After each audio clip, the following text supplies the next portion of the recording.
In between the two worlds, it gets really simple when you boil it down. There's just two kingdoms, right?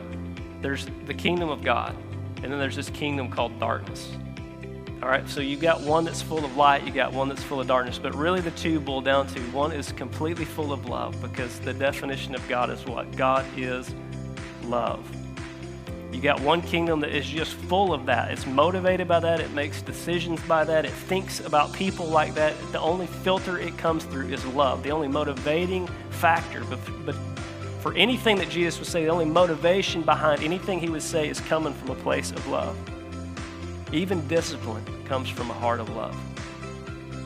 But over here, if you belong to this, or you have this way of thinking that just has darkness, or it has fear, that's the opposite of love. If it has fear and you bring that into this one, the minute God begins to discipline you is the minute you think he doesn't love me anymore. Well, that's just not true. You have crossed from that kingdom to this kingdom. The motivation behind anything he would say to you that you would feel conviction about in your heart to not do again, anything that would be sin that would separate you, is coming from a motivation out of love, out of this kingdom, because the Father only does love. That's it.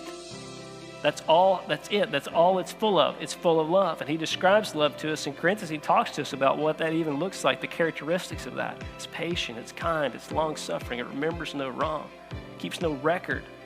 That's who he is. That is the description of the Father. And Jesus' entire ministry can be summed up to me. One of the most powerful things is like, look, you just need to look at me and you'll understand better who the Father is.